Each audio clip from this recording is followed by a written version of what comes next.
recibir a Elio Sánchez Chávez. Él es el superintendente adjunto de AFPs de la Superintendencia de Banca y Seguros. Señor Elio Sánchez, muy buenas noches, bienvenido a Línea Directa.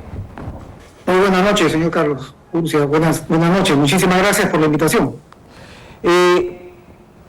Como he comentado, ya el Congreso de la República pretende aprobar este séptimo retiro de los fondos de AFP, pero vamos a hacer al menos vamos a hacer la revisión previa, ¿no? A ver, antes de entrar al detalle. Ya han habido 6 retiros previos. La pregunta es, ¿quiénes han sido los más favorecidos y cuánto queda en sus cuentas actualmente, señor Elio? Sí, excelente pregunta. Como usted muy bien lo ha mencionado, ya han habido 6 retiros extraordinarios que se han dado desde el inicio de la pandemia, del 2020, hasta el año pasado, que ya se hizo el último, ¿no? Durante este tiempo se han retirado como 88.000 millones de soles. ¿Qué ha sucedido luego de este retiro? Bueno, hemos retrocedido en 10%, 10 puntos. El ahorro jubilatorio representaba 22% del PBI y ahora hemos retrocedido 10 puntos más, es más o menos un retroceso de 10 años de ahorro. Pero ¿qué es lo que ha pasado? Ahora tenemos de los 8.8 millones, 2.4 de afiliados, 2.4 millones ya no tienen saldo en la cuenta individual. Ahora, a la pregunta que usted me hace es ¿quiénes han retirado más? Se supone que este retiro era para aliviar, digamos, las necesidades o las premuras o urgencias, pero el resultado que hemos visto es que de todo el fondo que ha sido retirado, el 60% lo han retirado personas que estaban trabajando durante toda la pandemia y hasta la fecha y que inclusive eran de altos ingresos. Entonces, el objetivo del retiro, que era de aliviar urgencias tremendas, no se ha cumplido. Realmente el fondo ha sido retirado por personas que no lo necesitaban para ese tipo de urgencias, ¿no? Eso es lo que ha pasado con estos retiros. Correcto. Señor Elio, para que nos repita lo siguiente, ¿cuántas personas hoy ya prácticamente no tienen fondo de jubilación y a cuántos les queda al menos un remanente que de aprobarse esto, sinceramente ya se quedan así también en cero? Ok, buena pregunta.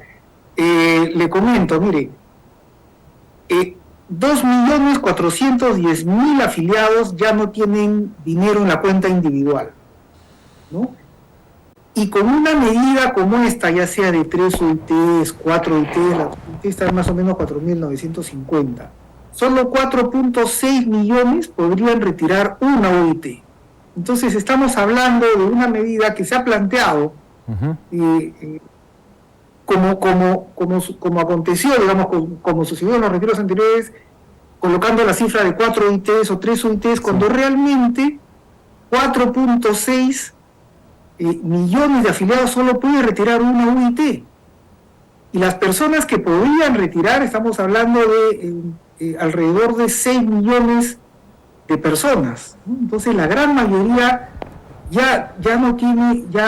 casi no tiene recursos. Y esto lo podremos ver de la siguiente manera, permítame explicarlo, por favor. Sí.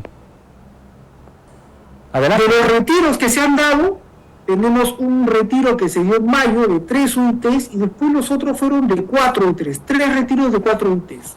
Aquí estamos hablando de más o menos 15 UITs, lo que nos da un total de 60.000 soles.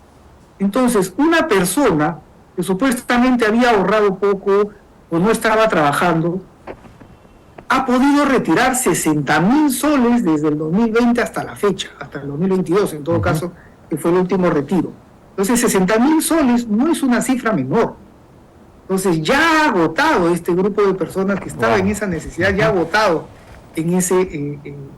durante este tiempo el saldo en la cuenta. Por eso es que tenemos un grupo que podría retirar, ¿no? 4.6 millones podría retirar menos o una o menos UITs. Entonces, y un tema importante, y es el siguiente: si bien es cierto hay una necesidad, eso es innegable, desempleo, salud, lo que fuera, ¿no? Estas necesidades resultan válidas de ser atendidas. El problema es que se está atendiendo con la jubilación, el futuro jubilatorio. Exacto. Ese es el problema. Entonces, inclusive tenemos casos de personas que han retirado todo su dinero y estaban a puertas de la jubilación. El gran problema de este asunto no es el hecho que retiren. El hecho es que al sacar todo el dinero, una persona que se jubila se queda sin un elemento importante que acompaña a la protección a la vejez, y es la salud. Entonces, retiró todo y al retirar ya se queda sin protección de salud, y eso es muy serio. Los adultos mayores necesitan de una atención bastante, digamos, dedicada en el tema de salud, y es por eso que cuando uno se jubila, si recibes pensión, 4% va a salud para que te puedas atender, o si la persona así lo decidiera, retira el 95.5, pero el 4.5 va a salud para que lo proteja a él, en todo caso a sus derechohabientes, llámese cónyuge o si tuviera hijos menores, ¿no? Entonces, ese es el problema que se genera. Se atienden otras necesidades, pero a costa de socavar un ahorro o una protección jubilatoria que es muy importante. Ahora, señor Elio, la pregunta es, la demagogia y el populismo, y esto es una opinión personal, ¿no?, nos da medidas muy efectistas, pero que a corto, mediano y largo plazo puedan ser terribles para el país. La pregunta es evidente que no hay ningún aspecto técnico en torno a este séptimo retiro que pretende aprobar el Congreso. ¿Ratifica ello? Bueno, yo lo que le puedo decir es que en principio no hay ningún argumento técnico, ya no estamos en una pandemia, ya no es una emergencia, e inclusive el dato, digamos, de 3 UITs, 4 UITs no tiene, digamos, un sustento técnico, ya que, como he mencionado, casi el 80% de quienes podrían retirar solo ejecutarían, digamos, hasta una UIT. Entonces, nuevamente, y cuando se plantea que esto es para cubrir una necesidad diferente a la jubilación, realmente está socavando la protección para la vejez. Entonces nos estamos olvidando de eso. El discurso, eso es muy grave, ¿no? El discurso que escuchamos a muchos de decir es que tenemos que dinamizar la economía, ¿no?, y tenemos que darle el dinero a la población. Pero están totalmente equivocados, reitero, es un discurso populista, demagógico y sin sentido. Porque el fondo no está para eso, pues. El fondo no está, o sea, el fondo de pensiones, y yo no soy experto, usted es el experto, pero déjeme explicarlo tal vez, en el sentido que el fondo de pensiones es para que una persona que trabaja tenga un ahorrito, para que cuando ya no pueda trabajar, pueda al menos mantenerse y tener, por ejemplo, una salud asegurada. Pero los congresistas, simplemente con un discurso efectista, están diciéndonos y nos mienten, reitero, es una opinión personal, diciendo, ¿sabes qué? Yo soy buena gente y te voy a permitir que retires tus ahorros. Retira tus ahorros y gástalos hoy, apláudeme. Pero no están pensando en el futuro incierto que tiene. Señor Elio, usted es el técnico. Sí, dígame. Exactamente, mire, le voy a comentar. Claro, yo se ha venido escuchando muchos discursos, porque por ejemplo con esto los microempresarios van a poder poner un negocio. El tema es el siguiente, el sistema de pensiones, ya sea público o privado, en este caso el sistema privado, se ha creado y está diseñado para los trabajadores que están en la formalidad. Las MIPES, o los trabajadores MIPES, no están bajo este esquema de pensiones. Acá están los trabajadores formales. También se habla, digamos, de que con el retiro se va a proteger o a atender a las zonas, digamos, del sur, donde había alguna conmoción, y la verdad es que cuando nosotros hemos mostrado las estadísticas, vemos que en la zona, digamos, donde había hace algunos meses alguna convulsión, no se va a proteger, porque las personas que están afiliadas representan un grupo minoritario. Déjenme comentarle. Del total de la población peruana, solo el 19% podría retirar. Entonces no estamos hablando, pues, de una reactivación masiva. Claro. Al contrario, digamos, esto no va a ayudar supuestamente a las personas más necesitadas. Y como creo que usted muy bien lo ha mencionado, el fondo de pensiones no está hecho para dinamizar una economía. Para eso deben haber otras herramientas, y para eso el Poder Ejecutivo, pues, está realizando las acciones necesarias. El fondo jubilatorio no es para para, digamos, promover más consumo, más demanda, porque nuevamente estamos hablando de corto plazo. Y ahora hay un tema también importante que yo sí le voy a mencionar. Supongamos que un grupo retira y otro grupo no retira. Al retirar, ¿qué hace un gestor de pensiones, en este caso una AFP? Está administrando nuestro dinero, este dinero no es de la AFP, está administrando nuestro dinero. Pero para retirar estos recursos y dárselos a quien lo está solicitando, si que se aprobara esta ley, va a tener que vender los instrumentos financieros más líquidos y los instrumentos que también tienen una mejor perspectiva de rentabilidad. Entonces, ¿qué es lo que va a suceder? Quienes nos quedamos en el fondo con algo o no retiramos, vamos a ver que quizás nuestra rentabilidad va a bajar. Porque una AFP, ¿qué es lo que va a vender? Si a uno lo obligan a vender algo con un plazo determinado, va a tener que vender lo más líquido o lo que tiene mejor perspectiva de rentabilidad. Entonces, eso no solo va, en todo caso, le va a dar liquidez quizás a los que estén retirando, que no sabemos a qué se destinará, pero a los que tenemos y decidimos no retirar o que nos quedamos con algo en el fondo, nos vamos a ver perjudicados, porque la rentabilidad que yo podría esperar va a ser menor. Entonces hay un impacto directo.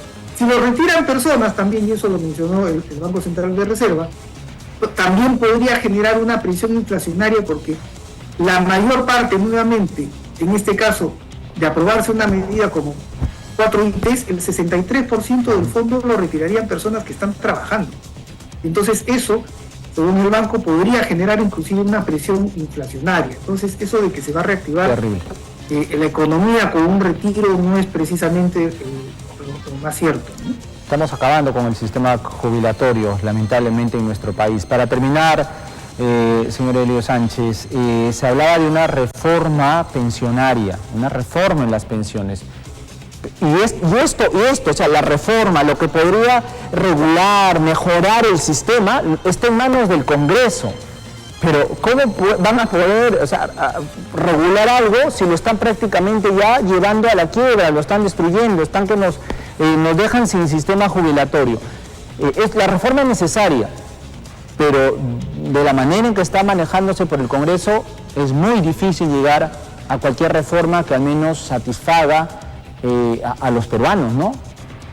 Usted ha mencionado un punto muy importante. Mire, los sistemas hay que mejorarlos, porque yo le aseguro que en ninguna parte del mundo existe un sistema de pensiones perfecto y la idea es mejorarlo. De eso se trata. ¿Cuál es el gran problema en nuestro país? La cobertura. No tenemos una cobertura adecuada por muchas razones. El mercado laboral es informal y la poca cobertura que tenemos en la formalidad la estamos destruyendo. Porque si antes podría tener alguna perspectiva de pensión, ahora con estos retiros, ¿qué es lo que va a suceder? Nosotros hicimos un cálculo y los que ya han retirado el dinero, en promedio, cuando se jubilen van a tener un 40% menos de ahorro jubilatorio al momento en que se retiren. Entonces, la poca cobertura que tenemos, la estamos reduciendo. Y después nos quejamos de que la cobertura es baja. Es algo que no se entiende. Y esto, como usted muy bien ha dicho, disminuye las perspectivas de lograr una buena reforma, porque en la práctica las personas, si tenían antes 40 años de oportunidad para ahorrar, para jubilarse, ahora esto se ha reducido a la mitad. Una persona de 40 años que retiró todo, ahora va a tener que empezar de cero. No le va a alcanzar, no le va a alcanzar. Y no le va a alcanzar, definitivamente no le va a alcanzar. En promedio, lo que hemos estimado es que se va a tener una reducción de más de 40% en el ahorro jubilatorio. ¿No? De una u otra manera, pero se va a reducir ese ahorro, porque no lo va a poder recuperar, va a tener que empezar de cero. Ese es el problema que tenemos ahora. El panorama incierto al cual nos está llevando todas estas pésimas decisiones. Señor Elio Sánchez, le agradezco muchísimo por habernos dado toda esta explicación y veremos qué ocurre.